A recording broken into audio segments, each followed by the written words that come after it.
The Minnesota Vikings and Detroit Lions battle on Sunday night in one of the biggest regular season games in NFL history. The winner will determine who gets the NFC's #1 seed in the playoffs, home field advantage, and a first-round bye. The winner also claims the NFC North title. For a preview of this massive game, I spoke with CBS Detroit sports anchors Rachel Hopmayer and Jeff Lesson and our very own Ren Clayton. Take a listen. I want to pose this question to you all.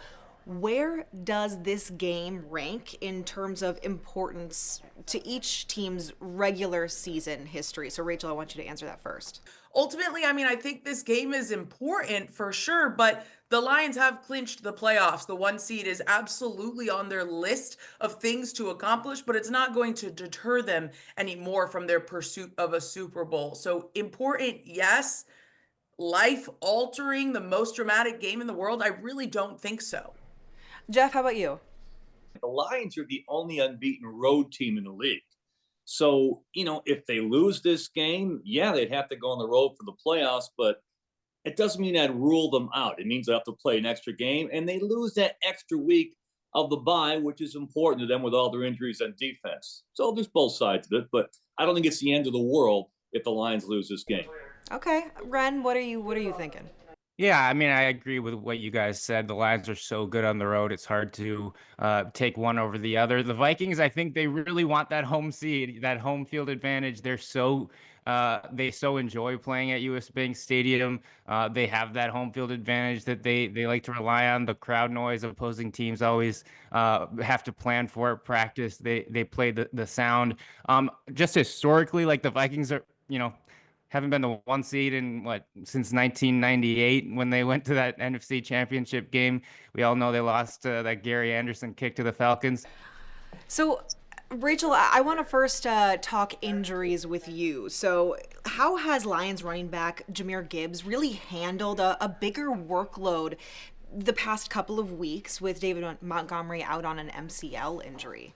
Yeah, that's a really valid question. I think statistically speaking, fans of these two teams, it's easy when you look at the backs' careers we have going on here. It's easy to say, okay, maybe David Montgomery is the equivalent to Aaron Jones, two wonderfully kind gentlemen that I've had the pleasure of covering around the NFC North. They're dynamic, while Gibbs and Daniel Jones maybe earlier in their career, but realistically, you can't compare to how they've been utilized and what Jahmyr is picking up in David's absence.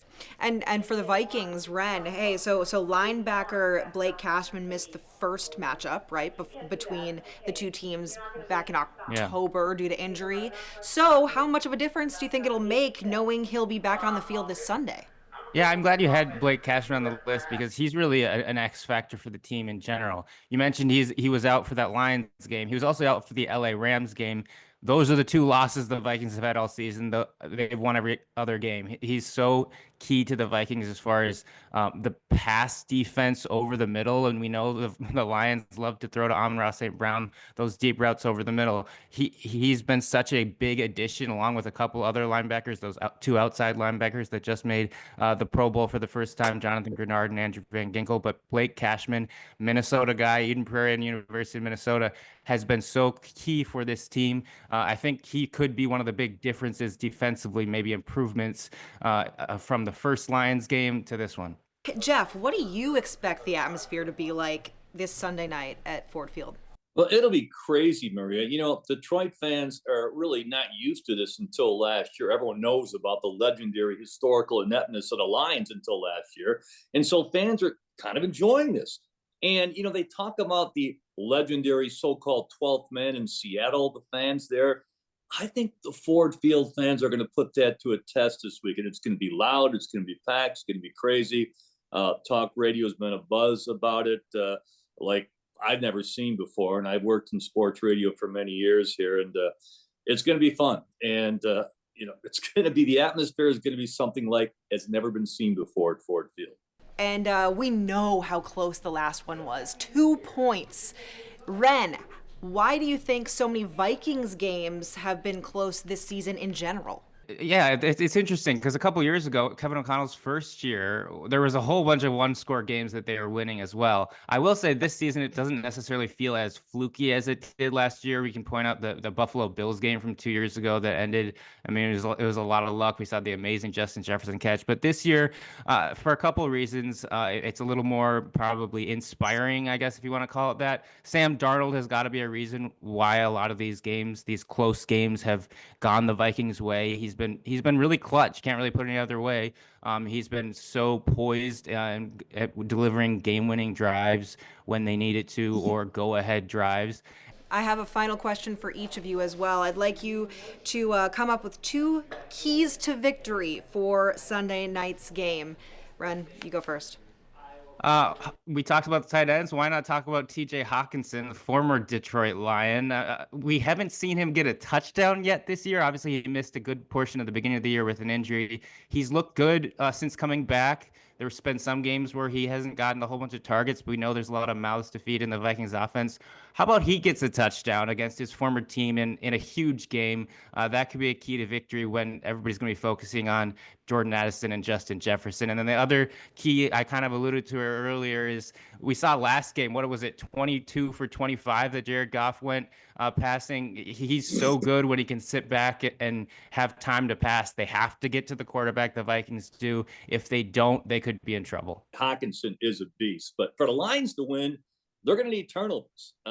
That's been their elixir, to make up for a secondary that's been quite leaky for much of the season due to injuries and so forth. And so they're going to hope that Sam Darnold throws a couple errant throws, and I think they're going to need that. And also the other thing they're going to need some help for Terrion Arnold, who's probably going to be matched up with Jefferson, at least for part of the time. And Aaron Glenn likes to run a lot of man-to-man, and I just think he's need a lot of help. His Pro Football Focus grade is really, really low in the NFL.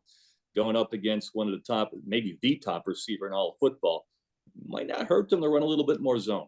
It's going to be really important for the Lions to collapse Sam Darnold's pocket. Obviously, we've seen the incredible season and growth he's had, but if they want to attack and not give him any room to scramble, it's going to be key to get those pressures in early. I also think Jared Goff needs to keep being Jared Goff. Frank Ragnow talked yesterday about how sharp his command and field vision has gotten as of late, on top of the basically MVP caliber season he's been having outside of the one Houston game, which basically knocked him out of it, all the talking heads conversation for what he's done. So I think it'll be important for Jared Goff to be as accurate as ever. They can't afford to take a step back in terms of talent in the pocket if they want to keep slinging things downfield to J-Mo, to Amon-Ra, to Sam Laporta, to plenty of receivers that are going to be there to haul him in.